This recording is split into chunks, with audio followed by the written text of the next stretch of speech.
And so we started talking about some players and how guys enter into the system, whether it's Leamington, for our example, is what we're talking about, but it could be any junior team or any whatever program, OHL team, and what kids think kids and parents think it's going to be like, and then they get there, and it's not what they thought it was going to be like.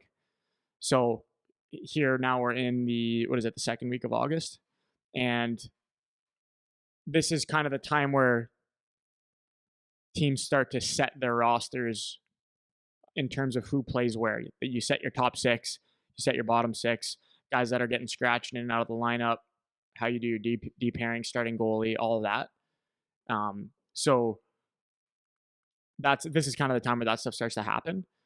And guys who thought it would have been one thing will start to realize, okay, maybe they're not going to play as much as they thought. Maybe they're not going to have the role they thought. Maybe the team brought in extra guys that weren't supposed to be there, and now they're there, and now things are changing. So we're talking about this more at the junior level or past AAA, where rosters can change frequently and guys can get scratched and all that.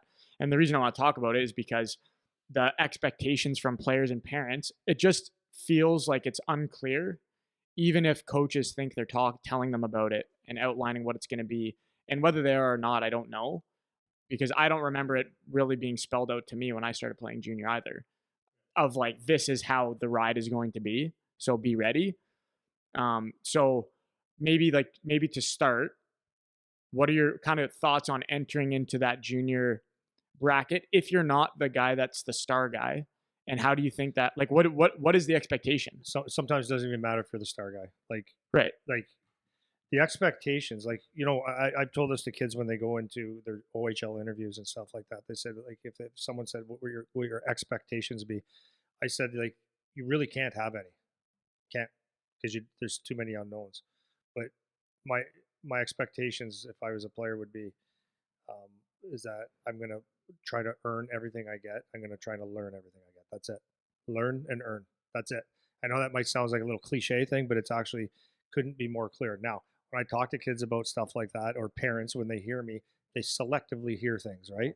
Because the thing is youth hockey to junior hockey and then pro hockey, it's just, you cannot prepare for that. Like you think that you can prepare for it, but are you good? The volume seems kind of low. Can you just pull it up to your face a little bit more? Yeah. It's like I'm eating it now. Oh yeah, you're good. Okay. That's fine. Like when you go into junior hockey, I don't think you can prepare for it enough. There are, like, so you said the top players might be different, but like not really sometimes. Like when you get, it's the craziest thing. If you actually try to understand what's going to happen or what is happening, you'll go absolutely bananas. So you could be a high pick going into the CHL, and you could be better than you still could be the best guy in the league coming in, but based on the team, based on the coach, based on whatever, you might get 7 points that year or 10 points that year, and you're going to feel like, yeah, but I'm good. And you won't understand because maybe it's that coach or the depth of the team or whatever it is. You're on the fourth line. That's it. And you can sit there as a family and start trying to talk your way through it and say, and what happens is you start comparing and you start making all these, like, compare other guys on other teams. You start comparing who you're better than on this roster and stuff like that. But it's not your choice. You don't get to decide whether you're good enough. Do you know what I mean? It's like you can't sit there and say, I'm better than this guy. It's like, that's your opinion. But you can't even start to figure out. So anyways, going into junior is like, it's just a hard year. And like I said before, I think I said this, is a selective hearing. We hear what we want to hear. And then in general, I'm not saying everybody's like this, but even for ourselves, you don't hear, like when my kid went through junior, is you don't want to hear what the downside could be, right? If you hear that, number one, if the organization talks to you about it, which they don't, very, very seldom, there's zero talk. So the communication on what you're going to get and expect and all that kind of stuff is like almost non-existent. And you can argue that maybe it should be better, but maybe, but it isn't. It is the way it is. And I know in my son's case, like the coach GM at the time, and he's still there. He's just very direct. And if you don't take those 5 words that he said and actually listen to those 5 words, and you just kind of go off and say, yeah, I didn't say much. No, no, they were important.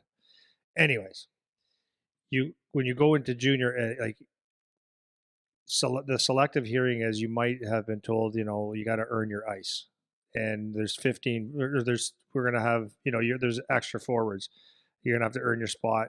Practice is where you're gonna be developed, not necessarily in games. You might hear phrases like that, but a lot of people hear those phrases and it'll go in one ear and out the other, and it's like, but I'll be different because the truth is everybody thinks that they're going to be different. They're not going to be the guy that gets scratched. They don't know. They don't think they're going to be the guy that doesn't get, you know, you're going to have to learn the defensive side of the puck before you get your points. And it's like, yeah, I'll be different, or I already know that side. And they kind of um, dismiss how good defensively you have to be before you get your opportunities. But all these things add up. And then you find out very quickly that you're not different, that all these things happen to you. And now you got to deal with reality. It's a hard, and then for some guys walk into the league and they get to play and things are kind of good, and sometimes ignorance is bliss, or sometimes they're just in the right spot in the right time and it works out for those first couple of years where it's supposed to be very hard. Sometimes they just slot it into a spot and it works out well and they end up first or second round draft picks into the NHL and it seems like everything's great, but you just don't know what that path is going to be. So my suggestion would be for players to, as I always say, is, and again, there's one of these things you could truly um, just in one ear out the other. Sounds like a cliche, but I really mean this: is underestimate how good you are. Like underestimate how good you are. You might be drafted third overall, but underestimate your talent. Meaning, work hard and understand that other people are going to be way way better, and then overestimate how good everybody else's beats so that you can push yourself. So if you go in there underestimating yourself, like how hard you work and all those different things, and you just go effort, effort, effort, and overestimate how everybody is going to be good, then you just put it all together and you get what you get. Um, it's really hard, man. It's